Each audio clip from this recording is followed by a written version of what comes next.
یہ video CC7 PG same third کے لیے ہے۔ موازنہ انیس و دبیر۔ اردو شاعری میں انیس کی شخصیت بہت بلند اور نمایاں ہے۔ انہوں نے اپنی تخلیقی صلاحیتوں اور فکر و فن کی وسعتوں سے صرف مرثیہ ہی کو عظمت نہیں بخشی بلکہ اردو شاعری کو بھی ہر پہلو سے گراں قدر اور باوقار بنایا۔ مرثیہ انیس کی کوششوں سے اردو شاعری کی آبرو بن گیا اور خود انیس بھی اس صنف کی بدولت عظیم شاعروں کی صف میں شامل ہوئے۔ شبلی نعمانی اس حقیقت کی طرف اشارہ کرتے ہوئے لکھتے ہیں کوٹ: اس بنا پر مدت سے میرا ارادہ تھا کہ کسی ممتاز شاعر کے کلام پر تنقید لکھی جائے جس سے اندازہ ہو سکے کہ اردو شاعری باوجود کم مائگی زبان کیا پایہ رکھتی ہے۔ اس غرض کے لیے میر انیس سے زیادہ کوئی شخص انتخاب کے لیے موزوں نہیں ہو سکتا، کیونکہ ان کے کلام میں شاعری کے جس قدر اصناف پائے جاتے ہیں اور کسی کے کلام میں نہیں پائے جاتے۔ میر انیس کی قدر ہر زمانے میں رہی، لیکن اس قدر دانی میں انیس کی فنی عظمت سے کہیں زیادہ لوگوں کی مذہبی خوش اعتقادی کا ہاتھ رہا ہے۔ میر انیس کو خوش اعتقادی کے دائرے سے نکال کر نکتہ دانوں اور نقادوں کے حلقے میں روشناس کرانے کا کارنامہ علامہ شبلی نے موازنہ انیس و دبیر لکھ کر انجام دیا۔ مرثیہ نگاروں اور میر انیس سے متعلق آزاد نے آب حیات میں اور حالی نے مقدمہ شعر و شاعری میں بحث کی ہے، لیکن جس سنجیدہ اور عالمانہ انداز میں علامہ شبلی نے ان موضوعات سے بحث کی ہے اس کی مثال کہیں اور نہیں ملتی۔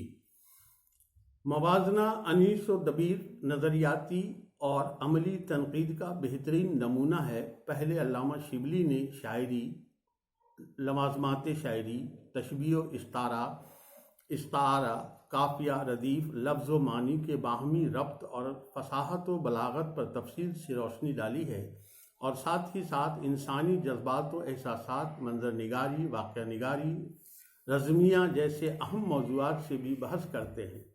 پھر ان تنقیدی اصولوں کی روشنی میں انیس و دبیر کی شاعری کا جائزہ لیتے ہیں۔